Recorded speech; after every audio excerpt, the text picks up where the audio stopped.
It's just something that all of us Buffalonians really cherish.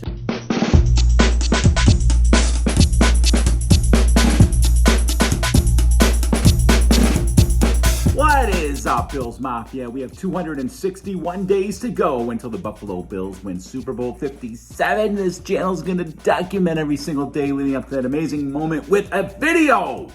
And this one is brought to you by Diet Mountain Dew. Someone told me once that Mountain Dew has like flame retardant in it or something like that. They say you are what you eat, so I guess maybe that's why I'm retardant. Have you seen my wiener? What the? Oh, relax. Stop being so PC. It's funny. Today's video is gonna take us older Bills fans back to the past. I came across this really cool video. I'm stealing it. I'm gonna show it. An older little piece done by NFL Films on Jim Kelly. Check it out. Feisty, tough, gritty, very gutty, very gritty. A true leader out on the field. Extremely competitive. One of the fiercest competitors that I know. One of the guttiest, if not the toughest quarterback ever to play. He's the toughest guy I've ever met. He's the ultimate warrior. Jim Kelly's peers know the pressures and perils of the quarterback. And they also recognize that Buffalo's number 12 is not your typical pocket passer.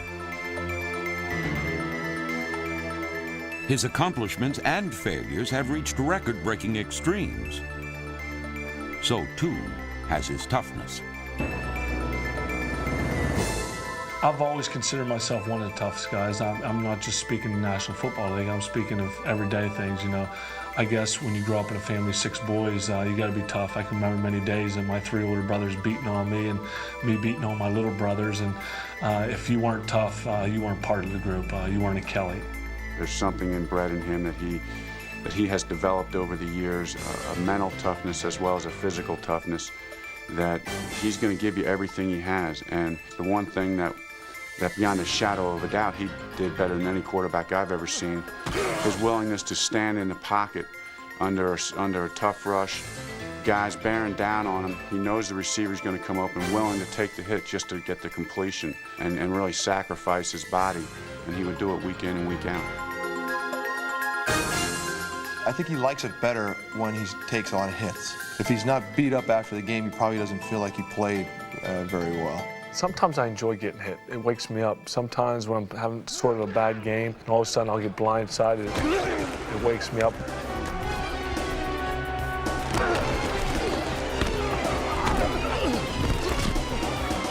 Kelly has had his share of wake-up calls. I've never seen a guy get hit so many times, take so many hits to his whole entire body and get right up and still go out and perform and still give us an opportunity to win football games. I mean, he can go out there and he can have a broken leg or arm or whatever. You know, he's going to try to attempt to get out there in that football field.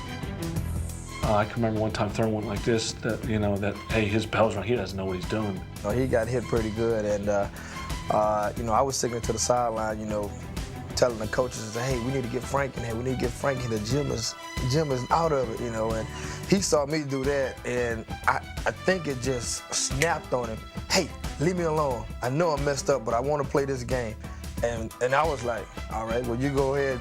You can tell something's wrong with it. And first of all, he goes 56, which is just an off-tackle running play. So we run it. He calls it again. We run it. After about the 5th time in a row, you know, we're going, wait a minute, something's wrong here. So I was trying to say, man, what's up, you know? And we run the same play. So give me another one. That's the only one I can think of. We played in New Orleans, and I remember getting a heck beat. You know, I got sandwiched one time, and I went hit the turf in my head, and I looked up, and I just saw stars, and the dome was spinning, and all I heard was the fans just cheering because they thought they knocked me out of the game, and I said, oh, I'm not leaving this game. I popped right back up and wound up beating them. He has the belief that as long as he's in there, he's going to win. And that's another part of where his toughness comes from, because he's like, I'm staying in here because we're going to win if I'm in here. And if I let it go, then we might not win. I've been in a game where he threw 3 interceptions in the first quarter of a game, Most guys would wilt and go into a shell. Before the game was over, he'd thrown 5 touchdowns. We won the game. One of the great qualities that a quarterback needs is to have the ability in the late in the game to just suck it up and go get it done. Kind of gritting your teeth and going and winning games. Most human beings would, about that time, say, I'll fake it, you know, and I just won't do it. And Jim has continually answered the bell in some physical games. More impressive than all the physical abuse Jim Kelly has overcome to win games is the mental toughness he has displayed through 4 memorable losses. Losses mean nothing to him. Interceptions mean nothing to him. Intercepted at the 25, to the 20, the 15. It's hits mean nothing to him. Kelly's going to throw. Here's Haley. Hit him and picked off in the air. Jimmy Jones intercepts and rolls in for a touchdown. Jim Kelly is injured. Injury means nothing to him. The Fates turn their back on Jim Kelly and the Bills. Bad plays mean nothing to him. He just keeps competing and competing. Bobby Lane was described as never having lost a football game. He just ran out of time on a few occasions. That's the apt description for Jim Kelly. He's never lost a football game in his life.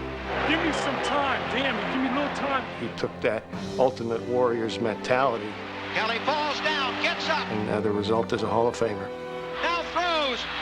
Touchdown. His has been a career of tragedy and triumph, resiliency and resolve. And as the 1995 season begins, the NFL's ultimate warrior is still ready to do battle. That's what it's all about. If you enjoy your job, you're going to keep working to improve yourself to get better. I'm 35 years old now. I've been in the NFL for 10 years, and I feel I still have more to learn, and I'm not ready to give up yet. I've loved the game ever since I was 8 years old, and I continue to love it. And the day that I decide that maybe it's not as fun as I want it to be is the day I'll hang on with cleats. That was a cool little piece, and as we all know, his life got even more challenging years after he retired. He had battled the cancer, and as far as I know, there's no reoccurrence of that, and that's really great. Prayers out to Jim continuously. Good dude, real good dude, and the fact that he came to Buffalo when he didn't want to and then ended up living here is just something that all of us Buffalonians really cherish. That, you know, Buffalo's an awesome place to live, and Jim Kelly is evidence of that. He loves it here. And that documentary also makes me think, man, we're going to be seeing some documentaries like that on our boy Josh Allen in the near future. Good stuff. Good stuff. Hope you enjoyed it. See you tomorrow.